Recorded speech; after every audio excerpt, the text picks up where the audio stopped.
Paper മുത്ത്. കോണാകൃതിയുള്ള paper മുത്ത്. മിനുസമുള്ള magazine paper ഉപയോഗിച്ച് മുത്തുകൾ നിർമ്മിക്കാമെന്ന് നിങ്ങൾക്കറിയാമോ? മുത്ത് എളുപ്പത്തിൽ നിർമ്മിക്കുന്നത് എങ്ങനെയെന്ന് ഞാൻ നിങ്ങൾക്ക് കാണിച്ചു തരുന്നതാണ്.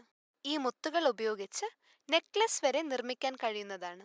നമുക്ക് നോക്കാം. ഈ പാഠാവസാനം നിങ്ങൾ താഴെ പറയുന്ന കാര്യങ്ങൾ പഠിക്കുന്നതാണ്. ത്രികോണാകൃതിയുള്ള പേപ്പർ മുത്തും ദീർഘവൃത്തത്തിലുള്ള പേപ്പർ മുത്തും നിർമ്മിക്കുന്നതിന് ആവശ്യമുള്ള ഉപകരണങ്ങൾ, വസ്തുക്കൾ എന്നിവ തിരിച്ചറിയുക. ത്രികോണാകൃതിയുള്ള പേപ്പർ മുത്തും ദീർഘവൃത്തത്തിലുള്ള പേപ്പർ മുത്തും നിർമ്മിക്കുന്ന വിധം.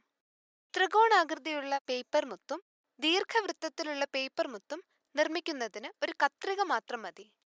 ത്രികോണാകൃതിയുള്ള പേപ്പർ മുത്തും ദീർഘവൃത്തത്തിലുള്ള പേപ്പർ മുത്തും നിർമ്മിക്കുന്നതിന് ആവശ്യമുള്ള വസ്തുക്കൾ എന്തൊക്കെയാണെന്ന് നമുക്ക് നോക്കാം. മിനുസമുള്ള magazine paper, clear wood varnish, പശ, toothpick, ruler, paint brush, nylon ചരട്. ആദ്യം ത്രികോണാകൃതിയുള്ള പേപ്പർ മുത്ത് നിർമ്മിക്കുന്നത് എങ്ങനെയെന്ന് നോക്കാം. നടപടി 1. മാഗസിനിൽ നിന്നും ഒരു പേപ്പർ കീറിയെടുക്കുക. മാഗസിനിൽ നിന്നും മിനുസമുള്ള ഒരു പേപ്പർ കീറിയെടുക്കുക. നടപടി 2. പേപ്പറിൽ ഒരു ദീർഘചതുരം വരയ്ക്കുക.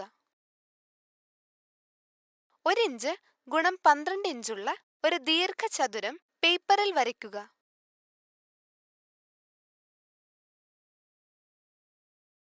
നടപടി 3. ദീർഘചതുരത്തിൽ നിന്നും ത്രികോണങ്ങൾ ഉണ്ടാക്കുക. ദീർഘചതുരത്തിനെ കോണോട് കോൺ വിഭജിക്കുക. ദീർഘചതുരത്തിനെ 2 ത്രികോണങ്ങളായി മുറിക്കുക.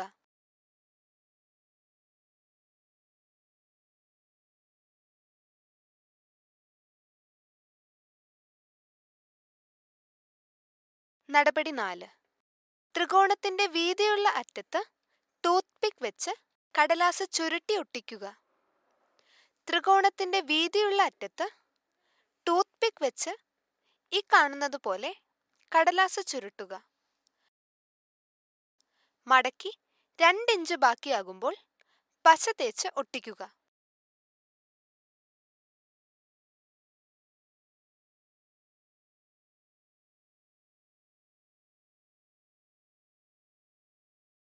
നടപടി 5. പശയുടെ കട്ടി കുറയ്ക്കുക. പശയിൽ വെള്ളം ചേർത്ത് പശയുടെ കട്ടി കുറയ്ക്കുക.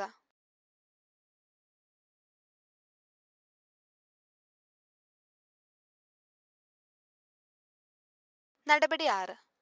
മുത്തിൽ പശവെള്ളം തേക്കുക. മുത്തിൽ വെള്ളം ചേർത്ത് പശ തേക്കുക.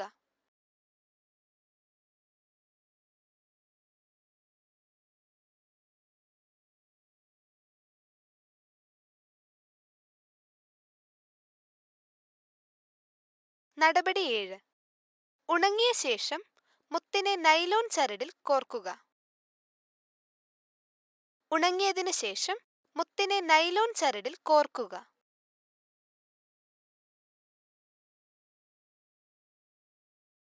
നടപടി 8. മുത്തിനെ വുഡ് വാർണിഷിൽ മുക്കുക. അതിനുശേഷം മുത്തിനെ വുഡ് വാർണിഷിൽ മുക്കുക.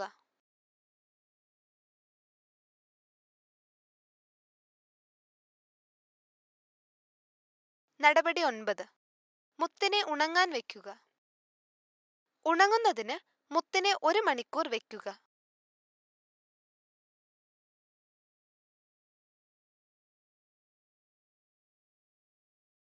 കോണാകൃതിയുള്ള പേപ്പർ മുത്ത് നിർമ്മിക്കുവാൻ നമ്മൾ പഠിച്ചിരിക്കുന്നു. അതിനായുള്ള നടപടികൾ നമുക്ക് അവലോകനം ചെയ്യാം. നടപടി 1. മാഗസിനിൽ നിന്നും ഒരു പേപ്പർ കീറിയെടുക്കുക. നടപടി 2. പേപ്പറിൽ ഒരു ദീർഘചതുരം വരയ്ക്കുക. നടപടി 3. ദീർഘചതുരത്തിൽ നിന്നും ത്രികോണങ്ങൾ ഉണ്ടാക്കുക. നടപടി 4. ത്രികോണത്തിന്റെ വീതിയുള്ള അറ്റത്ത് ടൂത്ത് പിക്ക് വെച്ച് കടലാസ് ചുരുട്ടി ഒട്ടിക്കുക. നടപടി 5. പശയുടെ കട്ടി കുറയ്ക്കുക. നടപടി 6. മുത്തിൽ പശവെള്ളം തേക്കുക. നടപടി 7. ഉണങ്ങിയ ശേഷം മുത്തിനെ നൈലോൺ ചരടിൽ കോർക്കുക. നടപടി 8.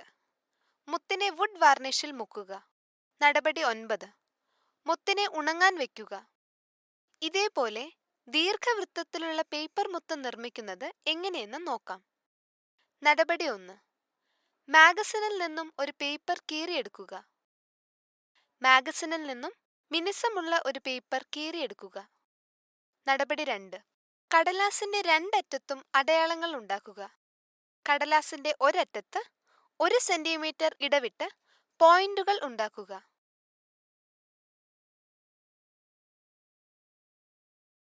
മറുഭാഗത്ത് ആദ്യം 1/2 സെന്റിമീറ്റർ പോയിന്റ് ഉണ്ടാക്കുക. പിന്നീട് 1 സെന്റിമീറ്റർ പോയിന്റുകൾ ഉണ്ടാക്കുക. നടപടി 3. പോയിന്റുകളെ യോജിപ്പിച്ച് ത്രികോണമുണ്ടാക്കുക.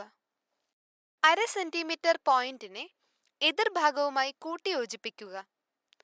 പോയിന്റുകളെ യോജിപ്പിച്ച് ത്രികോണങ്ങൾ ഉണ്ടാക്കുക.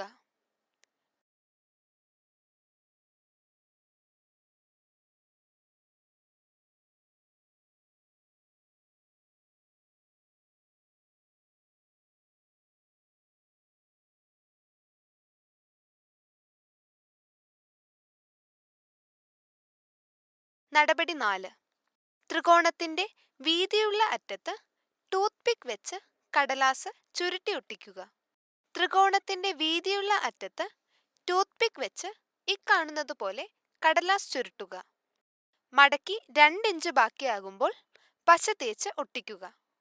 ഇനി ത്രികോണാകൃതിയുള്ള പേപ്പർ മുത്ത് നിർമ്മിച്ച അതേ നടപടികൾ പിന്തുടരുക. ത്രികോണാകൃതിയുള്ള പേപ്പർ മുത്തും ദീർഘവൃത്തത്തിലുള്ള പേപ്പർ മുത്തും നിർമ്മിക്കുവാൻ നിങ്ങൾ പഠിച്ചിരിക്കുന്നു. നന്ദി.